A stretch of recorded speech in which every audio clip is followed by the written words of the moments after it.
मित्रों नमस्कार। स्वागत है आपका। आप आज हम जिक्र करते हैं होली का पर्व के बारे में।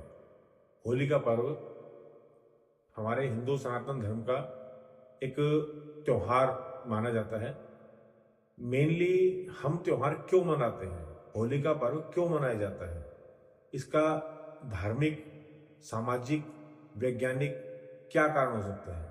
क्योंकि ये तो आपको हम सभी जानते हैं कि हमारे हिंदू सनातन में जो भी त्योहार हैं वो किसी न किसी धार्मिक, सामाजिक और वैज्ञानिक दृष्टि से जुड़े हुए हैं।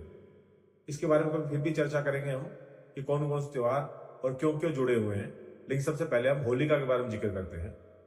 होली का त्योहार फाल्गुन मास में मनाया जाता है और इससे एक महीना पहले माघ मास की पूर्णिमा को स्तंभरोपण, जिसे हम लौकिक भाषा में डांडा रोपणी बोलते हैं, वो मनाया जाता है।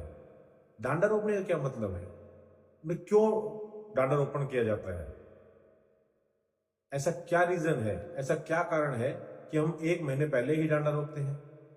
तो सबसे पहले हम जिक्र करते हैं सामाजिक दृष्टिकोण से। सामाजिक दृष्टि में तो एक सभी समुदाय को ये इकट्ठा करने का एक जरिया होता है कि भाइयों आओ हम मिलकर इस त्योहार को परंपरागत तरीके से मनाएं। और एक महीने से हर्षोल्लास से हमारे बड़े बुजुर्ग हैं जो फाग गीत गाते हैं, ढप बजाते हैं, ढोलक बजाते हैं, और हमारे घर की बुजुर्ग महिलाएं होलिका के गीत, पावन गीत गाती हैं और एक महीने इस त्योहार को मनाया जाता है। दूसरा हम जिक्र करते हैं इसके धार्मिक कारणों के बारे में। अगर हम धार्मिक कारण जानते हैं तो धार्मिक कारण में क्या होता है कि दंडारोपण होलिका दहन का पहला चरण माना जाता है। क्योंकि हम किसी भी त्योहार को चरणों में मनाए जाते हैं, प्रथम चरण, द्वितीय चरण, तृतीय चरण। तो दंडारोपण होलिका पर्व का प्रथम चरण माना जाता है।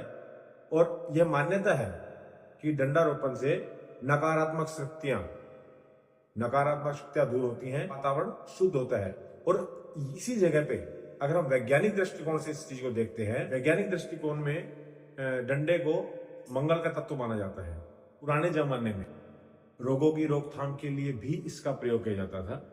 जैसे पुराने जमाने में, पुराने समय में इसी मौसम में चेचक, खसरा या त्वचा रोग, आंखों की बीमारियां, जिसे हमें देसी भाषा में आंख दुखनी बोलते हैं, ये शुरू होती थी।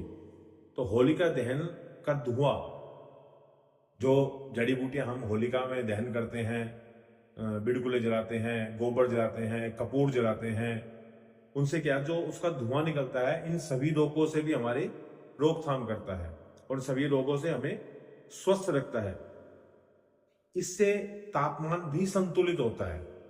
अब वो कैसे होता है, जब बड़े स्तर पर सामूहिक अग्नि जलेगी तो जाहिर सी बात है हवा का थर्मल बैलेंस तो बनेगा ही। तो उससे क्या होता है कि रात की ठंड और दिन में की गर्मी के बीच शरीर को एडजस्ट होने में बहुत ज्यादा मदद मिलती है। और मनोवैज्ञानिक कारण में अगर जानते हैं तो नया मौसम आ रहा है तो मन और शरीर को हम पहले की तरह तैयार कर लेते हैं। सामूहिक गतिविधियां तनाव कम कर देती हैं और हर्षोल्लास से त्योहार के साथ साथ हम नए मौसम का भी स्वागत करते हैं। इसी के साथ आपको होली का त्योहार की अग्रिम शुभकामनाएं। आइए हम सभी इस त्योहार को मिलकर खूब खुशी और धूमधाम से मनाएं। जय श्री राम।